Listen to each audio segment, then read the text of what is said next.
I love you. Le camp de concentration d'Auschwitz-Birkenau ne cesse de s'agrandir. Pendant l'été 1944, les effectifs atteignent 130 000 détenus, hommes et femmes confondus.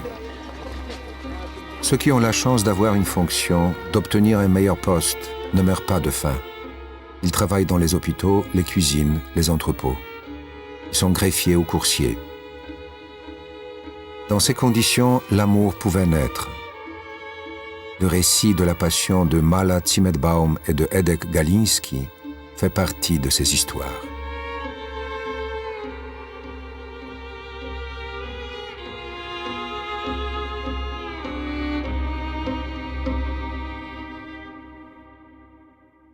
J'ai connu Mala durant l'hiver 42-43. Je sais qu'elle était arrivée par un convoi de Juifs en provenance de Belgique en septembre 1942 et qu'elle avait été enregistrée à l'issue de la sélection. Les jeunes filles en bonne santé avaient cette chance, les femmes plus âgées disparaissaient dans les chambres à gaz. Mala était une Juive de Belgique. Elle parlait très bien allemand et français. Elle parlait moins bien polonais, avec un accent juif prononcé. Moi aussi je connaissais le français, ça nous amusait. Nous nous parlions dans cette langue. Cette langue, c'était une façon d'échapper au cauchemar du camp. Nous nous sommes rapprochés l'une de l'autre par ce biais. Mala remplissait la fonction de coursière. Il y en avait plusieurs dans le camp. Elles attendaient devant la guérite, près du portail, et gelaient affreusement en hiver. En réponse aux surveillantes en chef, Drexler et Mendel, qui hurlaient « Laufer », elles se présentaient et exécutaient les ordres. Mala avait aussi la charge de réceptionner les détenus de l'hôpital, qui avaient par miracle survécu, pour les réinstaller dans les blocs. C'est elle qui décidait dans une large mesure du lieu de leur nouvelle affectation. Elle s'efforçait de placer les plus faibles dans les commandos où le travail était moins dur et où les chances de survie étaient plus importantes.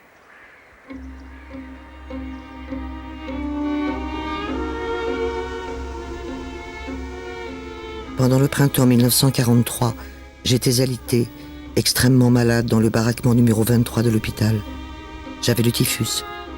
Je ne savais rien de mon enfant derrière les barbelés. J'étais mentalement brisée.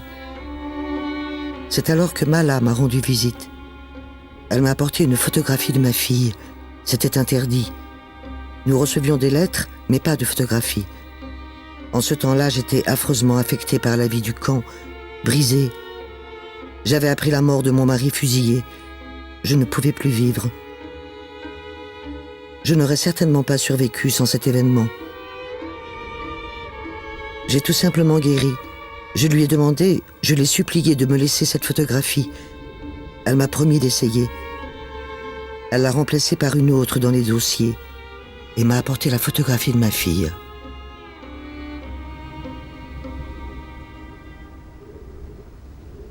Mala était une fonctionnelle discrète, subtile, délicate. Presque toutes les détenues fonctionnelles hurlaient, braillaient, ne nous parlaient jamais normalement. Ce n'était que hurlements vulgaires accompagnés de coups. Mala se comportait au contraire comme une grande dame, restant toujours polie et parlant sans hausser le ton. Elle se distinguait nettement des autres fonctionnels qui avaient un pouvoir dans le camp. Mala me faisait souvent des remarques sur mon aspect.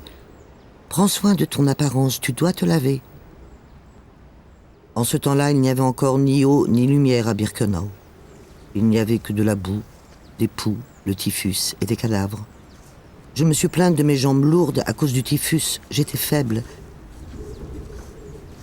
Elle m'a dit « Tu sais comment je me suis sortie du typhus ? Je ne pouvais absolument pas me coucher. Il m'aurait envoyé immédiatement dans la chambre à gaz. »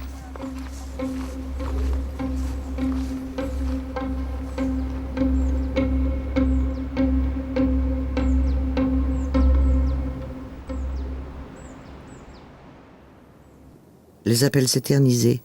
Je l'ai connue pendant ces heures d'attente. Elle transmettait une information à notre capot ou appelait quelqu'un.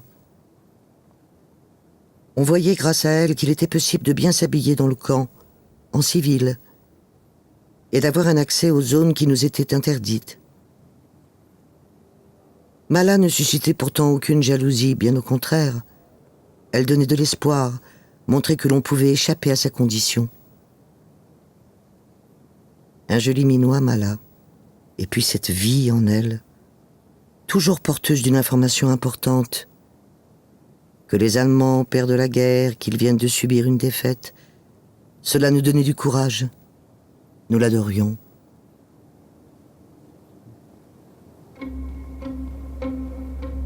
Mala faisait figure d'exception. Je ne suis pas étonné qu'Edek en soit tombé amoureux.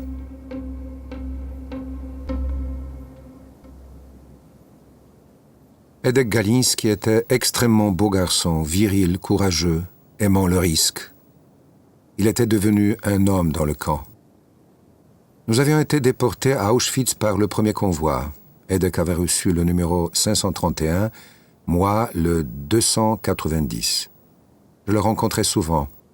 Pendant l'une de nos conversations, nous avons décidé d'organiser une évasion. Nous nous étions persuadés qu'il nous fallait travailler tous les deux dans un commando laissant toute liberté de déplacement à l'extérieur du camp. Je devais donc changer de commando, ce que j'ai réussi à faire avec la plus grande difficulté fin 1943. Galinski avait réussi, lui, à se faire transférer du camp Souche à Birkenau, où il travaillait désormais dans un commando d'installateurs.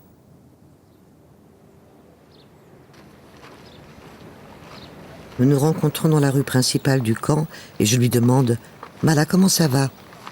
Je savais déjà qu'il existait un Edek, qu'il s'aimait, mais je voulais que ce soit elle qui me le dise. Et Mala, rayonnante, illuminée de l'intérieur, m'annonce « Je suis amoureuse, je suis aimée. » Elle a dit cela en polonais. « Je suis amoureuse, je suis aimée. »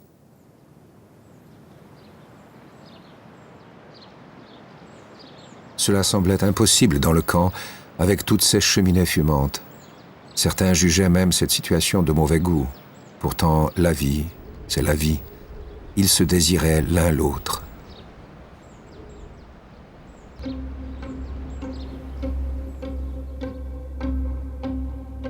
Mala rencontrait Edek principalement à l'hôpital, situé dans le bloc 30. C'était le bloc le plus éloigné de la rue du camp, le moins visible pour les surveillants. De plus, en juin 1943, Roth, le nouveau médecin-chef du camp, en avait interdit l'accès à tous les SS ne travaillant pas dans l'hôpital, pour éviter les contagions. C'était Michał Kula qui possédait les clés des rayons X. Il était conservateur du matériel. Mala et Edek se rencontraient grâce à lui.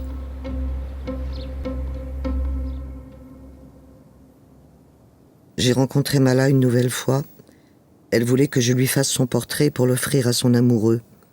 Elle avait trouvé des crayons de couleur. Mala m'en a été vraiment reconnaissante. Elle a organisé une fête. Il y avait des canapés recouverts de margarine. C'était royal. J'étais en effet tenaillé en permanence par la faim. Je ne rêvais alors que de nourriture.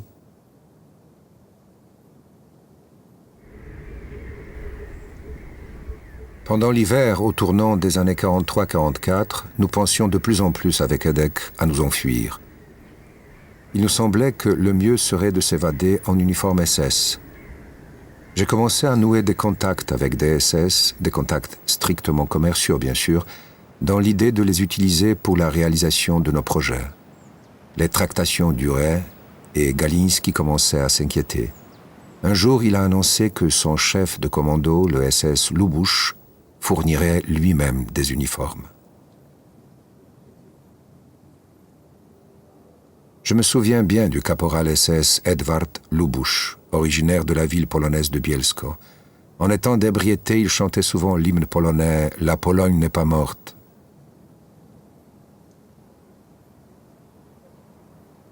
Pendant l'une de nos conversations, Edek a annoncé qu'en plus de nous deux, Mala Zimmerbaum participerait, elle aussi, à l'évasion. Il disait qu'en tant que juive, seule la mort l'attendait ici. Ils étaient très proches l'un de l'autre, je le savais déjà. J'ai critiqué ces changements de plan. Il voulait s'évader d'abord avec Mala, puis envoyer dans le camp un uniforme et un laissez-passer me permettant d'organiser ma propre évasion. Nous avons fixé la date de leur fuite au samedi 24 juin 1944. Mala, habillée d'une combinaison bleu marine, portait sur la tête un lavabo en porcelaine. Galinski se tenait à côté d'elle en uniforme SS. Ils sont partis en direction des baraquements. Je les ai vus franchir la barrière située sur la ligne extérieure de surveillance. Un SS se tenait perché en haut d'un mirador. Edek lui a montré de loin son laissez-passer. Il était censé emmener un détenu pour une installation sanitaire.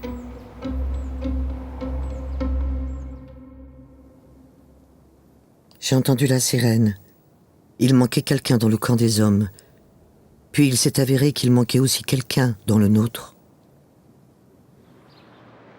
En tant que coursière, Mala se déplaçait beaucoup, réglait différentes affaires et ne se présentait pas toujours au début de l'appel. Mais elle souffrait de la malaria. C'est pourquoi Drexler commençait à s'inquiéter. Mala a-t-elle perdu connaissance quelque part? Elle a ordonné qu'on la cherche. Il n'y avait encore aucun signal de son évasion. Les SS ne pouvaient pas se douter.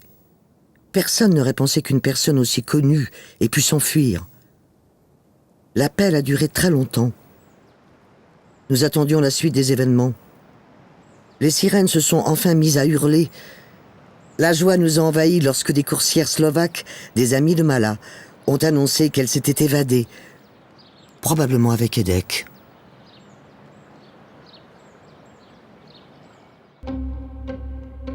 Malgré l'évasion de Edek, l'appel du secteur B2D n'a pas duré longtemps. Nous savions que l'appel du camp des femmes continuait. J'imaginais que l'absence de Mala avait été confirmée. Aucune recherche des évadés n'était entreprise.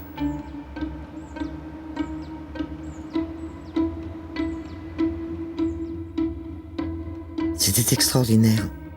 Il n'y avait encore eu aucune évasion d'un garçon et d'une fille, qui plus est d'une juive et d'un polonais. Tout le monde savait qu'ils s'aimaient, que c'était sérieux entre eux.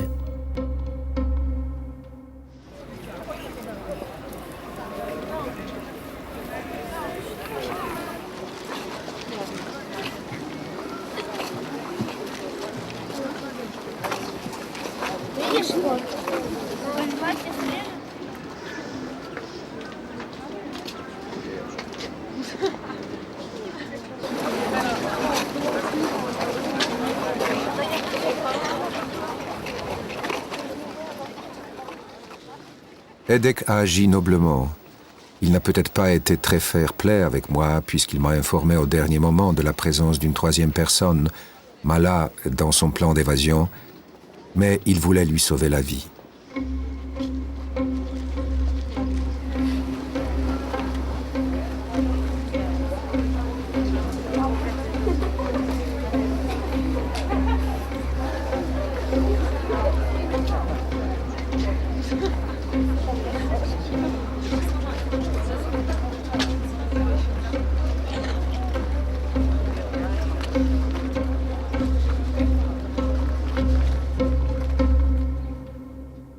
Un jour, 2 jours, aucune trace des fuyards.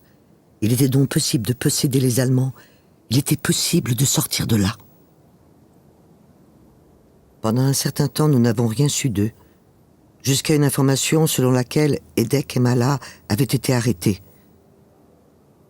On disait qu'ils avaient commis une erreur fatale. Je me trouvais dans le magasin des vêtements du côté des barbelés lorsque j'ai entendu résonner des pas.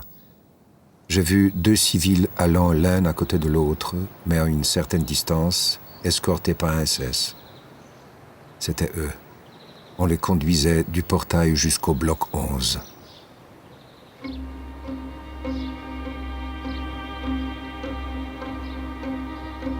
Lorsque nous avons su qu'ils avaient été pris, que Mala était enfermé dans le bunker du bloc de la mort, le désespoir a envahi tout le camp.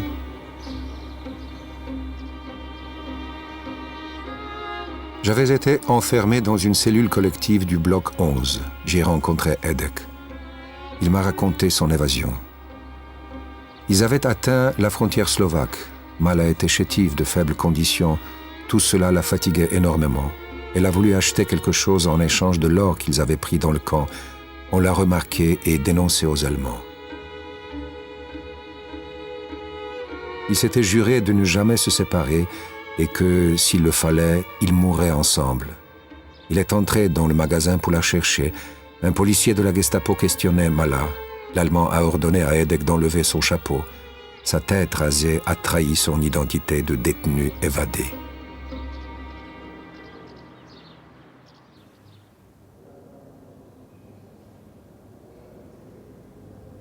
J'ai rencontré Galinski dans une cellule attenante au cachot.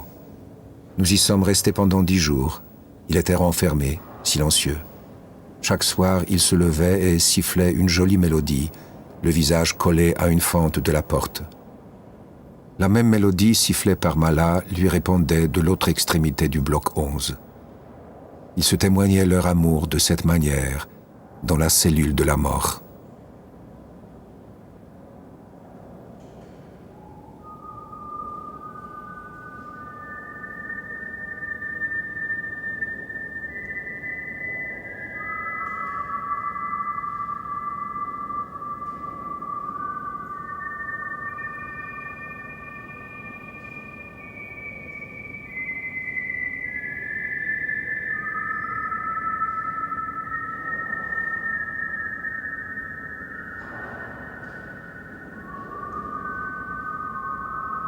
Une fois, le surveillant Jakub a organisé une rencontre d'une demi-heure entre Edek et Mala. Le soir même, Edek a commencé à dessiner le visage d'une femme sur le plâtre du mur de la cellule 18. Je pense qu'il s'agissait du portrait de Mala, même s'il ne me l'a pas avoué.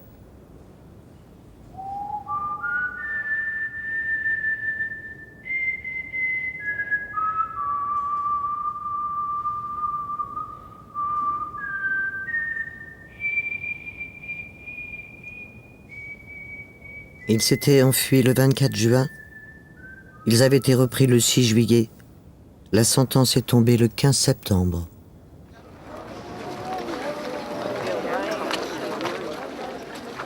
Dans la journée, on a emmené Edek Galinski jusqu'à une remise près de la cuisine où le capot Jupp préparait les condamnés à la pendaison.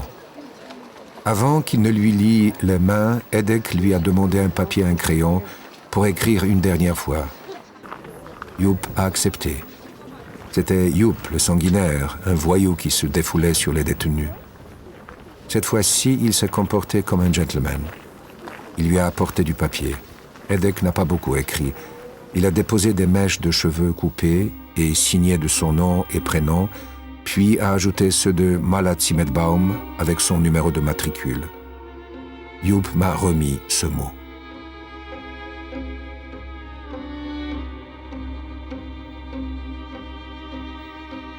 On a emmené Edek à la potence. Il était très courageux. Il marchait la tête haute.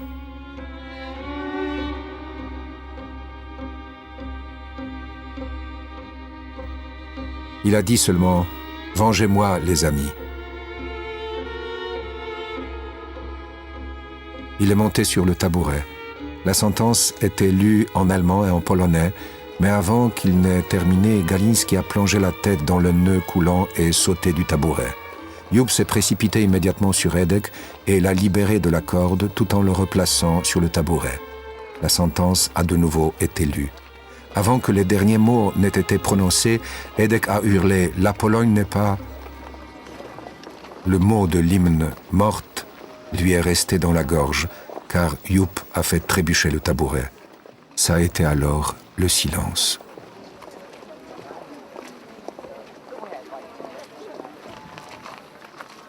À cette vue, les SS nous ont ordonné de nous disperser. Eux-mêmes s'en allaient. Nous sommes pourtant restés un moment et j'ai dit à mes camarades « Enlevez vos calots ». Toute la foule des détenus s'est passé le mot. Tous ont enlevé leurs calots.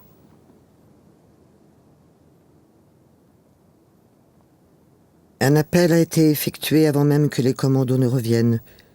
Il ne s'agissait pas d'un appel normal pour nous compter.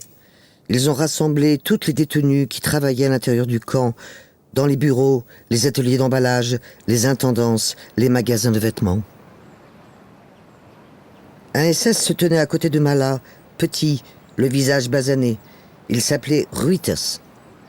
De l'autre côté se tenait la commandante du camp, Maria Mandel. Nous attendions immobiles la suite des événements. Mandel a enfin pris la parole pour annoncer que, conformément au verdict de Berlin, Mala serait brûlée vive dans le crématoire pour avoir tenté de s'évader.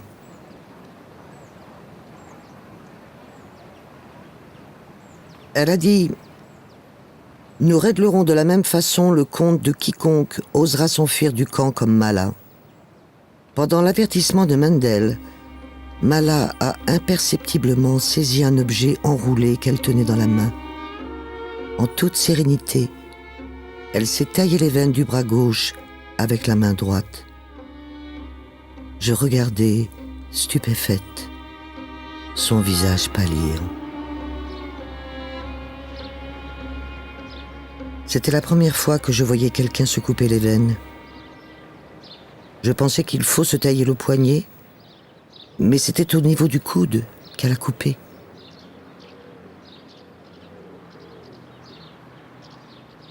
Aucune des juives debout devant la cuisine n'a réagi. Les visages ont dû quand même trahir une émotion, car Ruiters s'est soudain retourné en direction de Mala et s'est aperçu de ce qu'elle faisait. Sa réaction a été instantanée. Il a saisi son bras pour l'empêcher de continuer. Le surveillant des travaux, le SS Ruiters, lui a arraché sa lame de rasoir. Elle l'a alors frappé au visage. C'est certainement l'un de mes souvenirs les plus forts d'Auschwitz, qu'un SS ait été frappé. Il lui a alors cassé le bras en l'empoignant. Le craquement de l'os a été net. Toute la cérémonie, toute la parade a été interrompue. Mala saignait beaucoup. Ils l'ont emmenée à l'hôpital du camp A, au dispensaire. Ils voulaient stopper l'hémorragie pour exécuter la sentence. Il fallait donc qu'elle vive.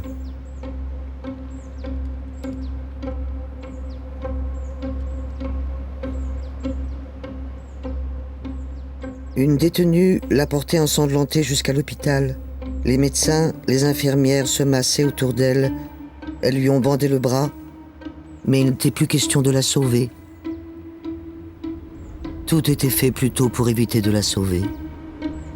Un moment plus tard, on l'a ramenée sur la même brouette. La commandante du camp suivait. Ils ont emmené Mala vers la porte noire du crématoire.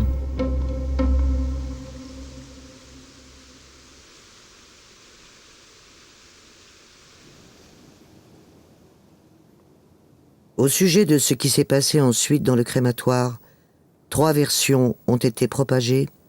La première voulait qu'ils aient emmené Mala dans le crématoire et que là, un SS l'ait reconnue. Il lui aurait dit qu'il préférait lui tirer une balle plutôt que de la brûler vive.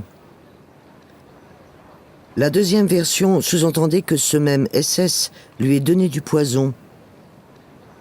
Selon la troisième version, Mala avait sur elle une capsule de poison qu'elle aurait avalée avec l'accord d'un SS. Mais en vérité, personne ne sait vraiment ce qui s'est passé, car aucun de nous n'y était.